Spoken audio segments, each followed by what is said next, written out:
here joined by two very special guests. We have this guy right here and zoo educator Ben Stafford from the zoo in Forest Park.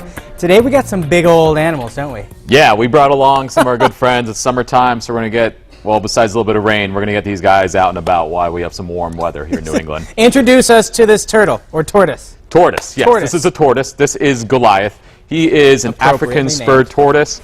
And yes, that is Goliath. We had three. We had Bull and Dozer, and Goliath is our biggest one here. Talk to me a little bit about this tortoise, how old they get, how old, you probably don't know how old he is right now. Well, we don't know exactly how old he is. He was actually somebody's pet before. A lot of times with reptiles, it's hard to tell. Also with tortoises, they do tend to keep growing for quite a while. He can live to be close to 100 years old. He's probably about 30 or 40 right now, but he's still got some more growing to go, and he'll be around for quite a while at our zoo. And he's probably about 50 or 60 pounds, so very, very solid. They do start out pretty small when he's first born, and he'll keep growing. One really cool thing not a lot of people realize, too, is that turtles and tortoises, they can't find a new shell. So when he's born, his shell starts out very small. He's attached to it, it's fused to his backbone, so as he grows, his shell will keep growing. Yep. Because there's some turtle species, they find new shells and they inhabit them, but not this one. So let's also talk about some of the things that he uses for protection. Yeah, if you take a look there, he's called an African spurred tortoise. Okay. Let's get my workout too. But on his front legs there, it looks kind of like bones there, a little bit of armor. His feet don't come all the way quite in, so he'll use those to look a little bit more protective, almost very scary to some of the rivals there for sure. Now, I wonder what kind of material this is. Is it a similar material to the shell? The shell is very similar to like your fingernails or your toenails will be. This, it kind of looks like bone. It's pretty hard there too, so it does help protect him. It's not as hard. The rest of his legs here are actually covered in scales, just like a snake or a lizard will be. He's a reptile. That's true. So most of them is scales.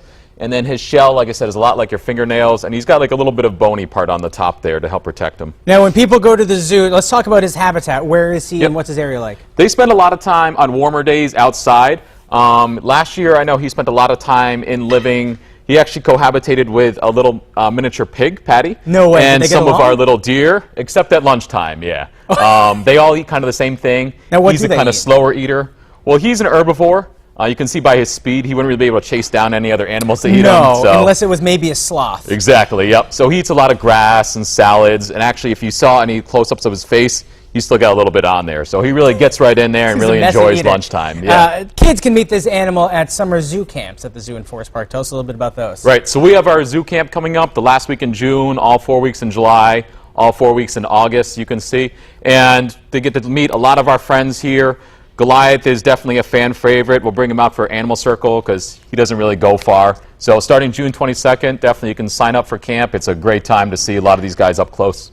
All right, now later on the show we're going to bring out another animal. Take us through that. What's it going to be? Well, right now the hint that we're getting in the studio is a little smelly. His name is Pork Chop, and that's going to be your two hints right now. Good, and the other thing is we always talk about how we wish people had smell-o-vision. Not in this scenario. Yeah. It's bad news bears. Thank you so much. We'll see you in a few with our smelly guest. And we're back with zoo educator Ben Stafford from the zoo in Forest Park. Okay, that's the coolest thing I've ever seen. This is Pork Chop. He's comfortable. Pork Chop's a porcupine, and he's sitting in the most adorable way. It's almost like I want to move this table to show everybody. It is so cute. Okay, now, here we go. All right. Our producer says it's okay, so I'm going to do it. He'll get back to you. We'll do it again. So I'm not worried. Okay, so this is Pork Chop, and he's a little smelly, but it's okay. We forgive him because he's so cute. A little smelly is an understatement. That's true. I don't want to hurt his feelings. Tell us about Pork Chop, Ben. So Pork Chop is a North American porcupine. At the zoo, obviously, we have animals that live all over the world, but we do have a little section that we have animals that live right here in Massachusetts, and Pork Chop is actually one of our native animals, which is actually pretty neat because a lot of people don't ever get a chance to see porcupines in the wild, even though they live right around here. So Pork Chop is a great example of being able to see an animal here at the zoo that you even lives in your yard you might not ever find. That's really cool. Now, Ben, earlier during a commercial break, I asked you if you thought that he got a low self-esteem based on the fact that he was so smelly, but actually it's a good thing for him and he uses it to his advantage. Right. So a lot of times when animals smell, it's for a certain reason. Most likely the reason that he smells is that it's a deterrent for other animals. Porcupines and skunks are some of the only animals that are black and white, so he doesn't need to camouflage to hide himself. So animals learn to associate that smell with those quills. So every time they smell them, they know if they're going to come any closer. They might get a little sharp things in them. So that smell really lets other animals know, don't go near them. Yeah, it's not something you're drawn to. Right. I'll just say that. It in a worked nice for me. way. Yeah. I've been avoiding him all day long. Yeah, he's worth it, though. He's pretty cute.